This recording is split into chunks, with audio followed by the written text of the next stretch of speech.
라고 조금 이따 설명을 드릴 텐데 그 본부에도 임원이 있고요. 그 다음에 교단적으로는 미래정책전략개발위원회라는 교단 정책을 어떻게 할 거냐에 대한 위원회 서기로도 활동을 하면서 개인적으로는 교육 쪽에 관심이 많아서 이런 일들을 집중을 해나가고 있는데 정치 조직이 사역 조직화할 수 있을 것이냐, 좀 더 잘하고 있는 교단들을 보면 너무너무 부럽고요.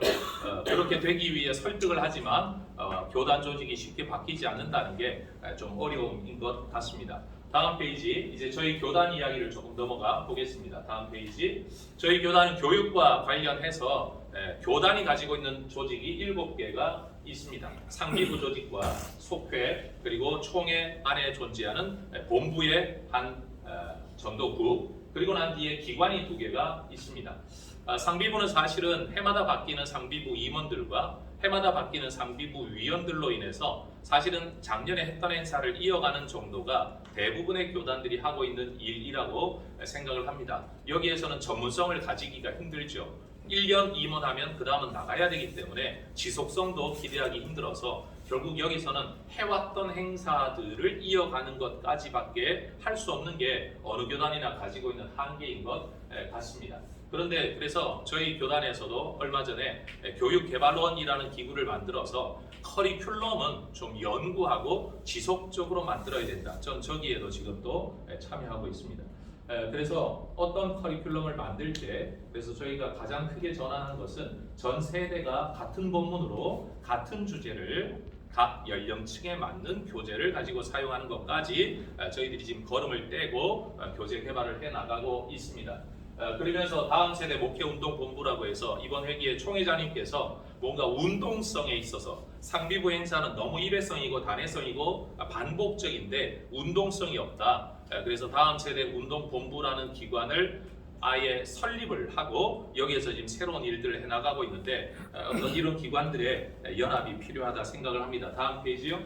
그래서 지금 하고 있는 여러 가지 것들 가운데 교사들 저출산 운동, 저출산 문제에 대한 대책을 어떻게든 이슈화 시켜서 우리 교단에 있는 교회들이 힘을 써보려고 애를 쓰고 있습니다. 교사 대학을 어떻게 온라인상에서 더 잘할 수 있을 것인가, 기존의 교사 교육 외에 또 다른 스마트로그 대학을, 그리고 교육 미셔너리라는 개념으로 어떻게 교육 현장에 필요한 사역자들을 길러내고 배출할 수 있을 것인가를 고민하고 지금 입안하며 실행하려고 하는 단계 속에 있다. 그리고 심지어 지금 풋살 대회가 진행 중에 있습니다.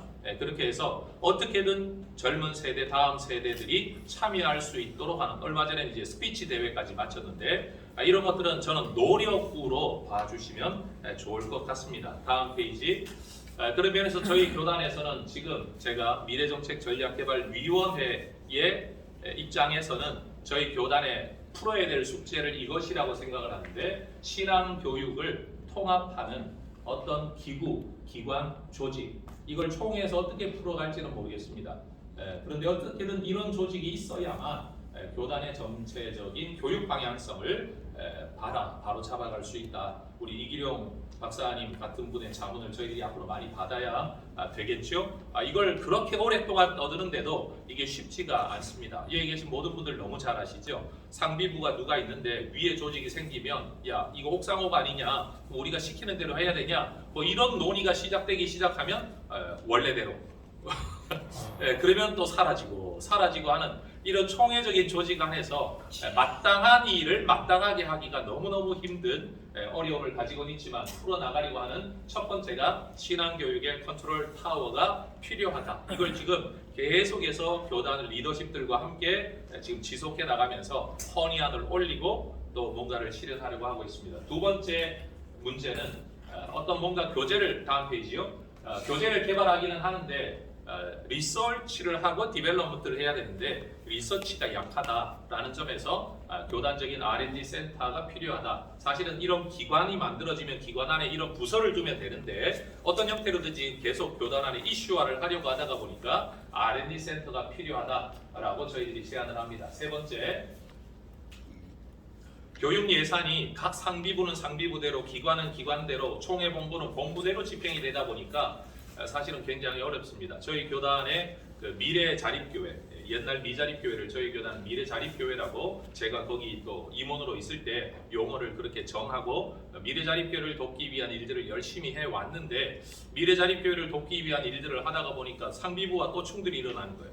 전도부와 충돌이 일어나고 이만교회 운동본부와 충돌이 일어나고 그래서 서로 우리 하는 일을 네가 왜 하냐 라고 해서 점점 그래서 미래자립교회 목회자 자녀 장학금을 주면 장학부에서 또 문제가 생기고 이런 정치적인 구조 안에서 이 선한 일을 하기가 이게 연합이 어떻게 될 수 있을지가 너무 큰 숙제라고 여겨져요. 예산도 지금 그래서 그 미래자립교회를 할 때도 각 권역을 전국을 8개 권역으로 만들고 권역별 임원을 세우고 임원들의 후원금을 통하여 그 지역을 책임을 지고 각 노회가 미래자립교회를 책임지는 여러 가지 구조들을 실행을 했더니 이제는 교단 안에 모든 조직들마다 권역을 또 만드는 거예요. 네. 그래서 미래자립교회를 세우기 위한 권역이 있는데 이제는 교육을 위한 권역도 만들고 또 뭘 이만교회 운동을 위한 권역도 만들고 그러다 보니까 지역의 웬만한 사이즈의 교회 목사님들은 그냥 한마다 청구서 받기가 바쁜 거예요. 이 기관에도 이름 하나 올려주고 후원금 내라. 저 기관에도 이름 하나 올려주고 후원금을 내라. 그런데 문제는 개교회로 보면 총회나 여러 연합기관으로 많은 후원금을 내는데 정작 그 기관은 항상 예산이 부족한 이 구도가 결국 자원의 효율적인 분배 문제가 지금 큰 숙제로 남아있다라는 것을 이야기하면서 교육 예산도 결국은 통합적인 컨트롤 타워의 어떤 기관 안에서 효율적으로 분배되고 중첩되는 행사를 줄이고 어떤 업무를 분배해야 될 것인가가 굉장히 중요한 저희들의 이슈로 지금 남아있는 것 같습니다. 하긴 하는데 더 효율적으로 하기 위한 숙제라는 거죠. 그래서 다음 페이지가 저희들이 기대하는 구체적인 제안입니다.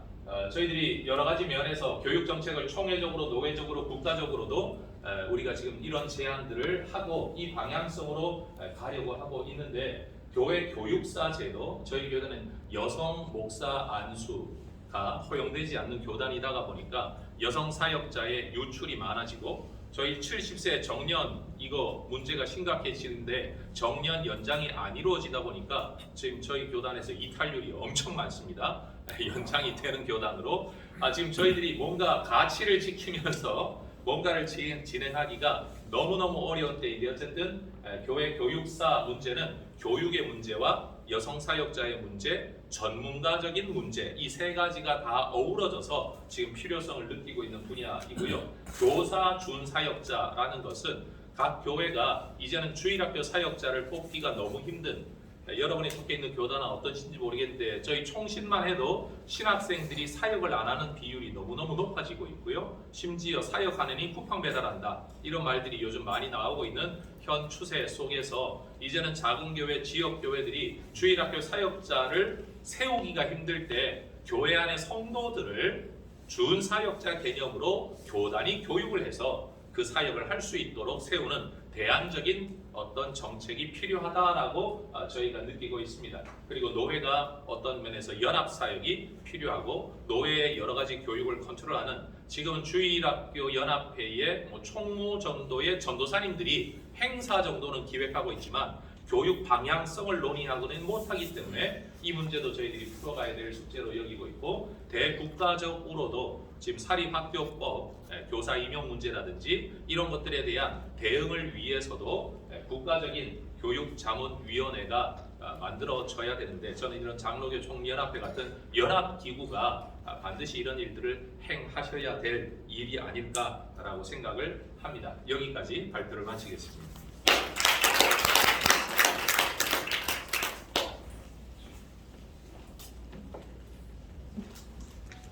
네, 학봉에 다음 세대 국회운동본부 이문 신청영 목사님께서 아주 상세하게 발표를 많이 잘 해주셨습니다. 체계적으로 또 지속적 다차원적 단계의 교육의 중요성을 소개해 주셨고 또 교육의 중요성을 강조하시면서 유치원, 대안학교 통해서 다음 세대의 부흥과 성장에 필요한 사업을 소개해 주셨습니다. 많은 도움이 된 줄 믿습니다.